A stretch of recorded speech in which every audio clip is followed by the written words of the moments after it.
now we're working along with Venezuela and are, in a true sense, joint venture partners. We're getting along incredibly well in the production and sale of massive amounts of oil and gas, the second largest reserves on Earth after the United States of America. We're now totally independent of the Middle East, and yet we are there to help. We don't have to be there. We don't need their oil. We don't need anything they have, but we're there to help our allies. Tonight, I want to provide an update on the tremendous progress our warriors have made in Iran and discuss why Operation Epic Fury is necessary for the safety of America and the security of the free world. From the very first day I announced my campaign for president in 2015, I have vowed that I would never allow Iran to have a nuclear weapon. This fanatical regime has been chanting death to America, death to Israel for 47 years. Their proxies were behind the murder of 241 Americans in the Marine barracks bombing in Beirut, the slaughter of hundreds of our service members with roadside bombs. They were involved in the attack on the USS Cole, and they carried out the countless other heinous acts, including the just horrible, bloody atrocities of October 7th in Israel, something that most people have never seen anything like it. This murderous regime also recently killed 45,000 of their own people who were protesting in Iran. 45,000 dead. For these terrorists to have nuclear weapons would be an intolerable threat. The most violent and thuggish regime on earth would be free to carry out their campaigns of terror, coercion, conquest, and mass murder from behind a nuclear shield. I will never let that happen, and neither should any of our past presidents. This situation has been going on for 47 years and should have been handled long before I arrived in office. I did many things during my 2 terms in office to stop the quest for nuclear weapons by Iran first, and perhaps most importantly, I killed General Qasem Soleimani in my first term. He was an evil genius, brilliant person, a horrible human being, however, the father of the roadside bomb, and he lived just horrible what he did. Iran would have been perhaps in far better, stronger position. Had he lived, we would have had probably a different conversation tonight. But you know what? We'd still be winning and winning big. And then very importantly, I terminated Barack Hussein Obama's Iran nuclear deal, a disaster. Obama gave them $1.7 billion in cash, green cash, took it out of banks from Virginia, D.C., and Maryland, all the cash they had, flew it by airplanes in an attempt to buy their respect and loyalty, but it didn't work. They laughed at our president and went on with their mission to have a nuclear bomb. His Iran deal would have led to a colossal arsenal of massive nuclear weapons for Iran, and they would have had them years ago, and they would have used them. It would have been a different world. There would have been no Middle East and no Israel right now, in my opinion, the opinion of a lot of great experts, had I not terminated that terrible deal. And I was so honored to do it. I was so proud to do it. It was so bad right from the beginning. Essentially, I did what no other president was willing to do. They made mistakes, and I am correcting them. My first preference was always the path of diplomacy, yet the regime continued their relentless quest for nuclear weapons and rejected every attempt at an agreement. For this reason, in June, I ordered a strike on Iran's key nuclear facilities, an Operation Midnight Hammer. Nobody's ever seen anything like it. Those beautiful B-2 bombers performed magnificently. We totally obliterated those nuclear sites. The regime then sought to rebuild their nuclear program at a totally different location, making clear they had no intention of abandoning their pursuit of nuclear weapons. They were also rapidly building a vast stockpile of conventional ballistic missiles and would soon have had missiles that could reach the American homeland, Europe, and virtually any other place on Earth. Iran's strategy was so obvious. They wanted to produce as many missiles as possible, and they did, with the longest range possible. And they had some weapons that nobody believed they had. We just learned that out. We took them out. We took them all out so that no one would really dare stop them. And their race for a nuclear bomb, a nuclear weapon like nobody's ever seen before. They were right at the doorstep. For years, everyone has said that Iran cannot have nuclear weapons, but in the end, those are just words if you're not willing to take action when the time comes. As I stated in my announcement of Operation Epic Fury, our objectives are very simple and clear. We are systematically dismantling the regime's ability to threaten America or project power outside of their borders. That means eliminating Iran's Navy, which is now absolutely destroyed, hurting their Air Force and their missile program at levels never seen before, and annihilating their defense industrial base. We've done all of it. Their Navy is gone, their Air Force is gone. Their missiles are just about used up or beaten. Taken together, these actions will cripple Iran military, crush their ability to support terrorist proxies, and deny them the ability to build a nuclear bomb.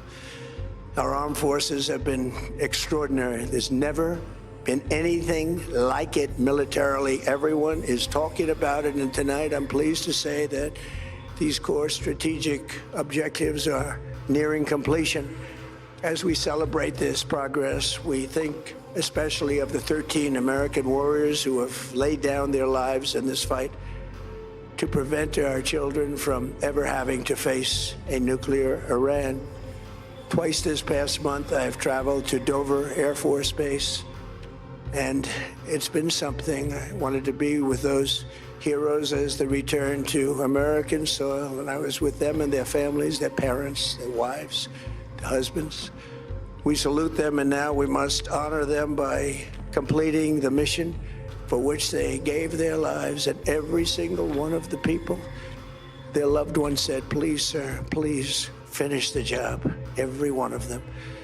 And we are going to finish the job, and we're going to finish it very fast. We're getting very close. I want to thank our allies in the Middle East, Israel, Saudi Arabia, Qatar, the UAE, Kuwait, and Bahrain. They've been great, and we will not let them get hurt or fail in any way, shape, or form. Many Americans have been concerned to see the recent rise in gasoline prices here at home. This short-term increase has been entirely the result of the Iranian regime launching deranged terror attacks against commercial oil tankers and neighboring countries that have nothing to do with the conflict. This is yet more proof that Iran can never be trusted with nuclear weapons. They will use them, and they will use them quickly. It would lead to decades of extortion, economic pain, and instability worse than we can ever imagine. The United States has never been better prepared economically to confront this threat. You all know that. We built the strongest economy in history. We're going through it right now, the strongest in history. In 1 year, we've taken a dead and crippled country. I hate to say that, but we were a dead and crippled country after the last administration and made it the hottest country anywhere in the world by far, with no inflation, record-setting investments coming into the United States, over $18 trillion, and the highest stock market ever, with 53 all-time record highs in just 1 year.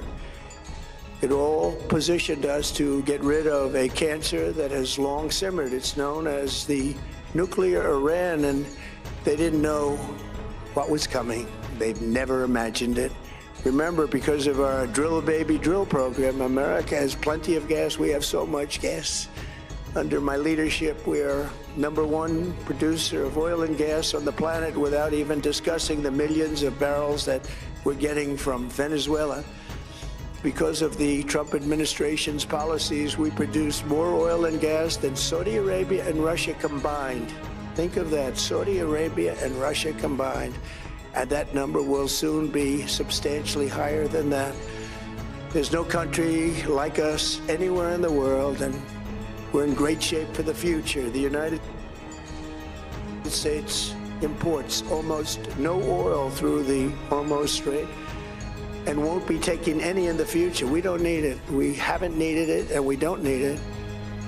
We've beaten and completely decimated Iran. They are decimated, both militarily and economically and in every other way. And the countries of the world that do receive oil through the Hormuz Strait must take care of that passage. They must cherish it. They must grab it and cherish it. They can do it easily.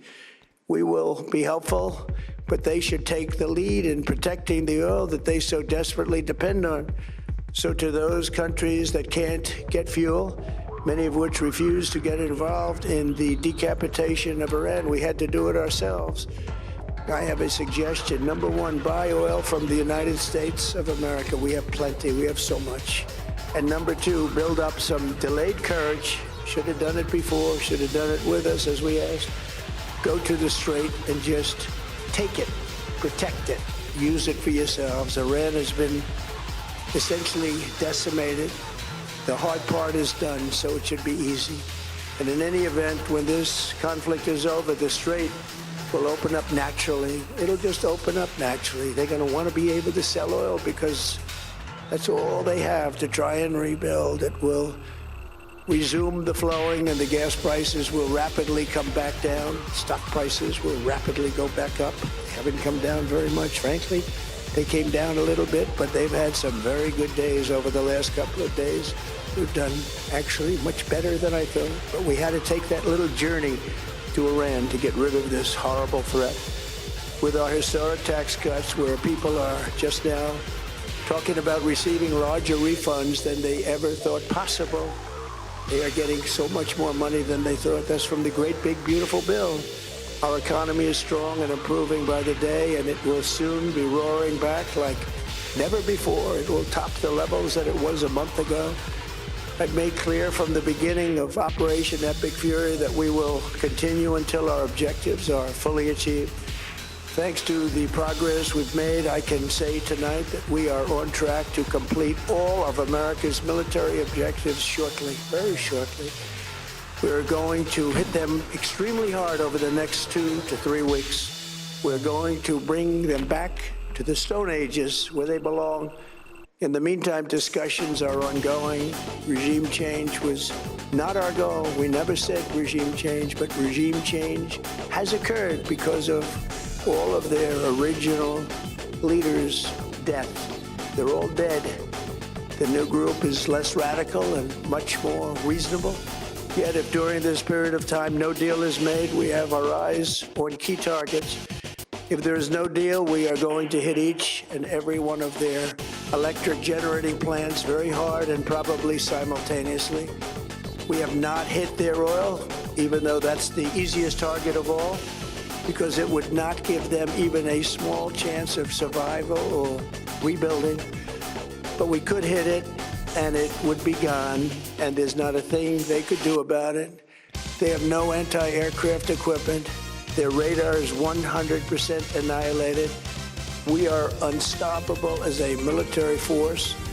The nuclear sites that we obliterated with the B-2 bombers have been hit so hard that it would take months to get near the nuclear dust, and we have it under intense satellite surveillance and control. If we see them make a move, even a move for it, we'll hit them with missiles very hard again. We have all the cards, they have none. It's very important that we keep this conflict in perspective. American involvement in World War I lasted 1 year, 7 months, and 5 days. World War II lasted for 3 years, 8 months, and 25 days. The Korean War lasted for 3 years, 1 month, and 2 days. The Vietnam War lasted for 19 years, 5 months, and 29 days. Iraq went on for 8 years, 8 months, and 28 days. We are in this military operation, so powerful, so brilliant, against one of the most powerful countries for 32 days. and the country has been eviscerated and essentially is really no longer a threat. They were the bully of the Middle East, but they're the bully no longer. This is a true investment in your children and your grandchildren's future. The whole world is watching, and they can't believe the power, strength, and brilliance. They just can't believe what they're seeing. They leave it to your imagination, but they can't believe what they're seeing, the brilliance of the United States military. Tonight, every American can look forward to a day when we are finally free from the wickedness of Iranian aggression and the specter of nuclear blackmail. Because of the actions we have taken, we are on the cusp of ending Iran's sinister threat to America and the world. And I'll tell you, the world is watching. And when we do, when it's all over, the United States will be safer, stronger, more prosperous, and greater than it has ever been before. May God bless the men and women of the United States Armed Forces, and may God bless the United States of America. Thank you very much, and good night. Well, that was US President Donald Trump giving his prime time address at the White House. Just to quickly bring you up to date with some of the top lines out of that address. He said, "We are on track to complete our military objectives shortly. We will hit them incredibly hard over the next 2 to 3 weeks. Discussions are ongoing," he said. Regime change, he reiterated, was not our goal, but it has happened because we have taken out their leadership completely. He said, if there is no deal, we're going to hit all of their electrical plants simultaneously, but we won't hit their oil. We haven't done that yet. It would give them no chance of surviving as a country. He also went on to say that the core strategic military objectives are nearing completion. We're going to finish the job. We're going to finish it very fast. And he ended with, we have all the cards and they have none. Well, we have our White House chief correspondent, as well as a panel of experts here to dissect and analyse President Donald Trump's speech. Thank you very much for staying with us. I know you're all obviously listening very, very intently to all of that. I'm going to get all four of our guests, before we come to you, Alan, to just go through and give us 1 or 2 sentences about what stood out to you. David DeRoche, can we begin with you, please? Sure. So there's 2 things. The first is that he mentioned, he kind of slipped in there that there were unexpected capabilities that Iran had. I expected him to make the case that Iran was a regional threat. He did. But then he said they have stuff that we knew about, but they also had things that we didn't know about it, and it's a good thing we found it. So I think that he both is acknowledging a little bit of a surprise, which he doesn't normally do, but I think he's also laying the groundwork for quite possibly a longer campaign than he had originally said. And the second thing, I was taken by the fact that he spoke of the simultaneous attacks on the electricity grids, which is something that has been discussed since the opening of the campaign. But it was interesting that he hasn't mentioned perhaps reciprocal closure of Iranian ports. And that was something I was looking for. Okay, we'll get into that in just a moment. Harlan, what stood out for you? The speech was embarrassing, depressing, incoherent, and full of contradictions. If you take out Iran's oil, you're just going to raise the price of oil and gasoline. I think Iran will be looking at that as a victory speech for them. It was a pity the president could not lay out his case and tell us what he plans to do. Taking out Iran's infrastructure is not the answer, and I'm deeply embarrassed and I'm afraid very, very unhappy with that speech. Okay, Alan Fisher, our US chief correspondent, if we can come to you to help dissect everything that we heard there. Obviously very significant, but he reiterated what we'd already heard from him over the last few days, that this was going to continue for at least another few weeks. He says they've had swift and overwhelming victories. They're getting very close to that final victory and set a timescale of somewhere in the region of 2 to 3 weeks for that to be carried out. We were told there was a possibility he might mention ground troops. There was no mention of that. That he himself had said that he was going to be highly critical of NATO. There was some talk of how the Allies should now move in and take control of the Strait of Hormuz, but there was no mention of that. He said many of the strategic goals have been achieved, and over the next couple of weeks they were going to continue their bombing.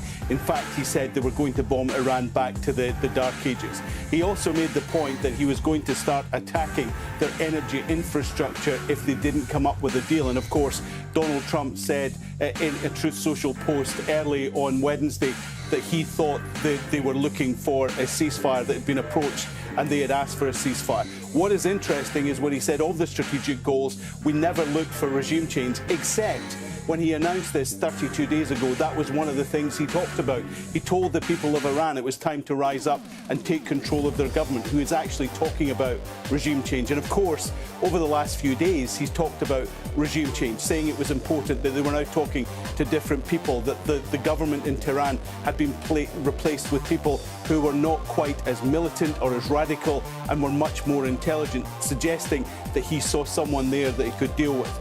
But this was a very threatening tone to Iran, and it's clear that this operation, Epic Fury, is going to continue for 2 or 3 more weeks. He did touch on the economy. He did talk about how people were finding prices were much higher. But he said, look, the blame is on Iran. Not the fact that he started the war. The blame is on Iran because they've threatened the Strait of Hormuz. If they weren't doing that, then oil would still be flowing. But it's clear that that is something that is preying on his mind. But we were looking for how long does this war take? We think 2 or 3 weeks. How does he get out of it? Not entirely clear. And what happens to the Strait of Hormuz? He seems to be suggesting it's up to other countries to secure that. The United States has done their job.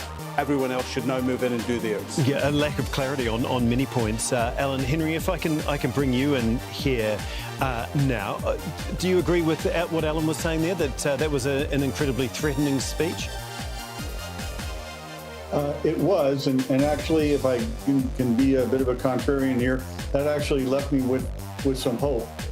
Normally, Donald Trump's rhetorical style is to be really quite threatening right before there's some sort of a resolution. So I noticed here that he chose not to speak of ground forces and what they might accomplish. That to me was a positive. The threats to civilian infrastructure was also quite striking, as was the assertion that if the shooting stops, if there's a ceasefire, that Hormuz will sort of magically open, right? Because everybody will have a motivation to allow that to occur, including the Iranians. So that to me says that he's still considering the possibility of simply stopping and seeing what everybody else does. I hold that as an actual possibility. Richard, do you think that is a viable option, though, for Trump, just to walk away after creating so many issues here without resolving many, if any, of them?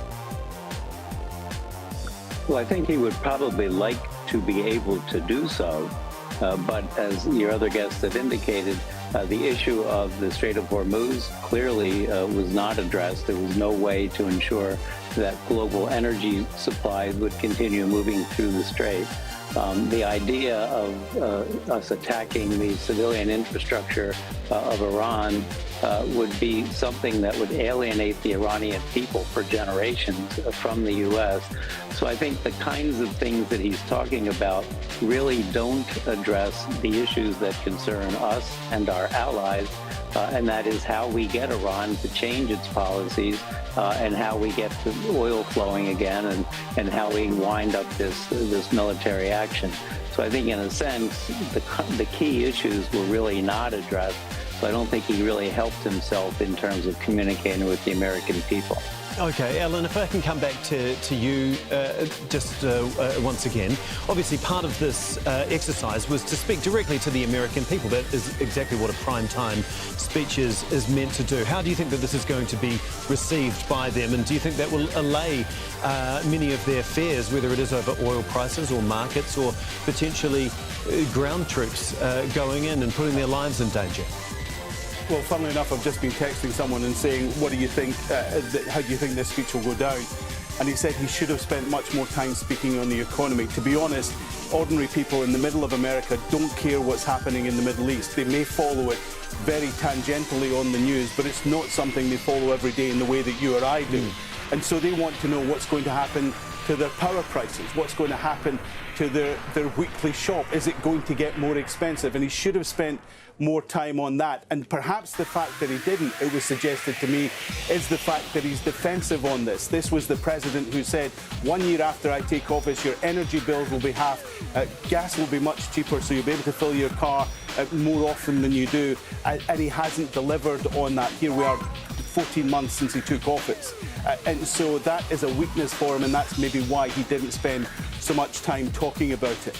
Victories for the military will certainly stir the patriotism in most Americans, but it doesn't help put food on the table, and that is the thing most people will vote about, are concerned about, and want to hear from the president. Yeah, David, obviously one of the other major issues is the Strait of Hormuz, and it doesn't really seem like there was any plan to try and get the oil flowing through there. In fact, he said in a message to the US allies, build up some delayed courage, go to the Strait and just take it and protect it.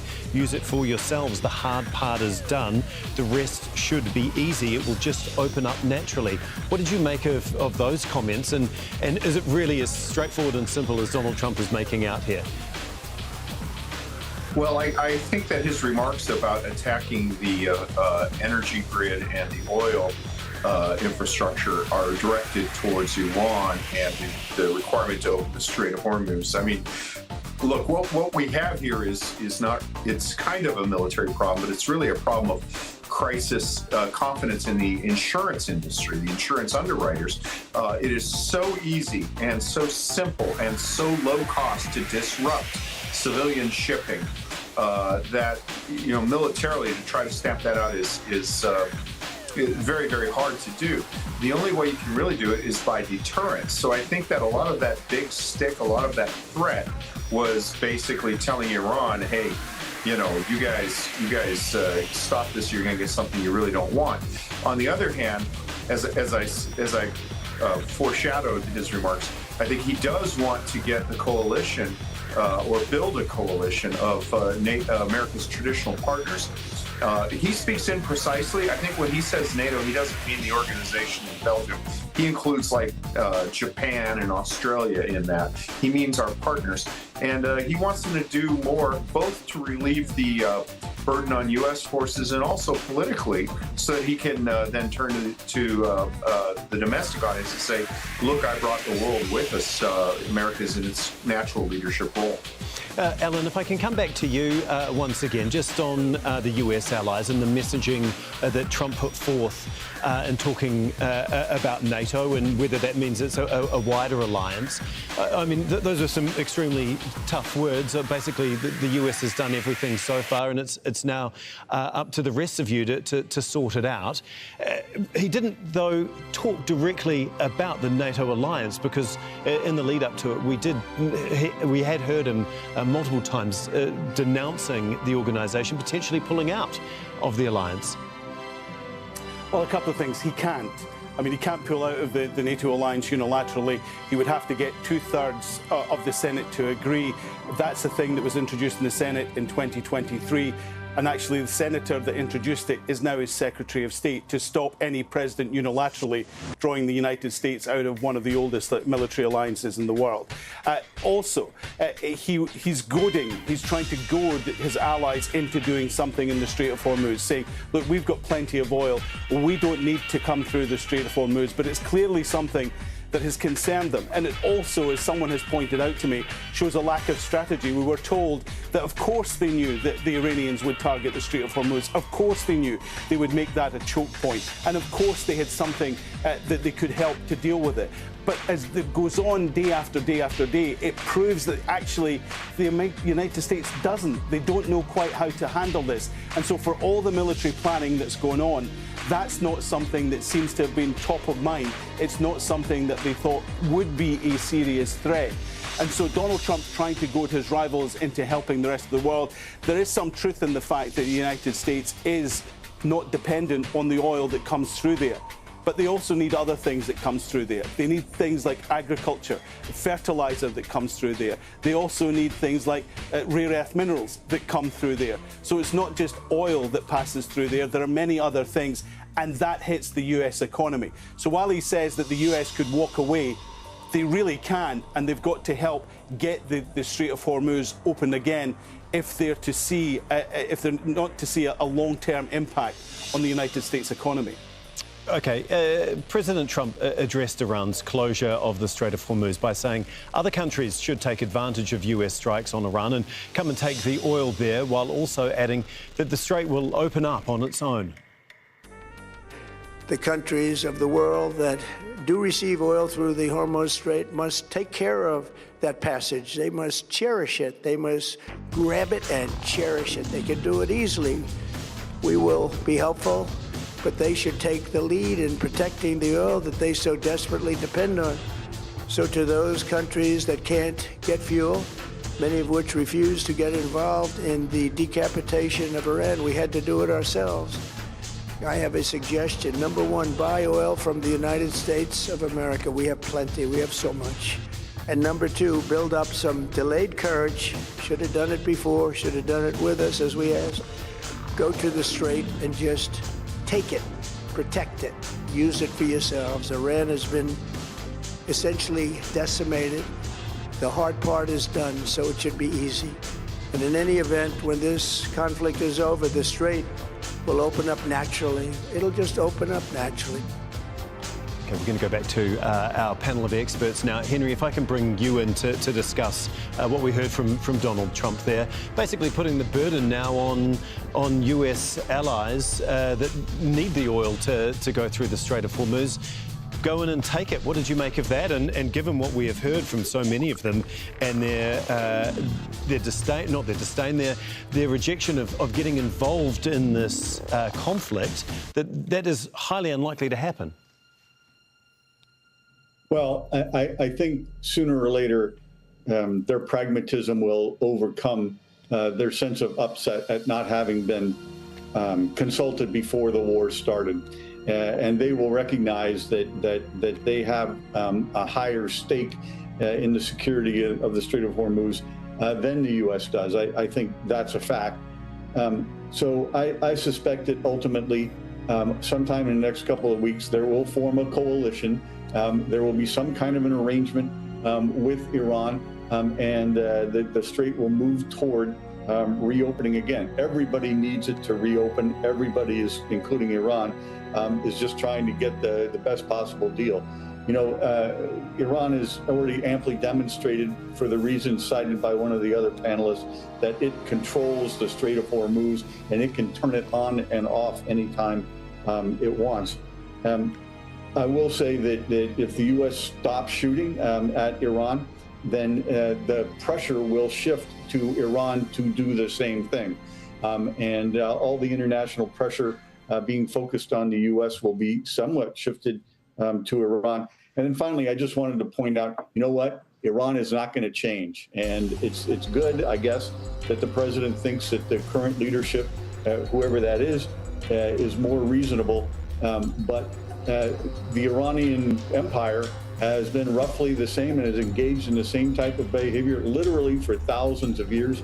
And I actually think it's possible that these guys who were raised up in the very ideological, fanatical Iranian Islamic Republic are going to be worse than the previous guys, except maybe more competent. So not so optimistic on that front, if I may say. Not as optimistic as Trump was in that speech.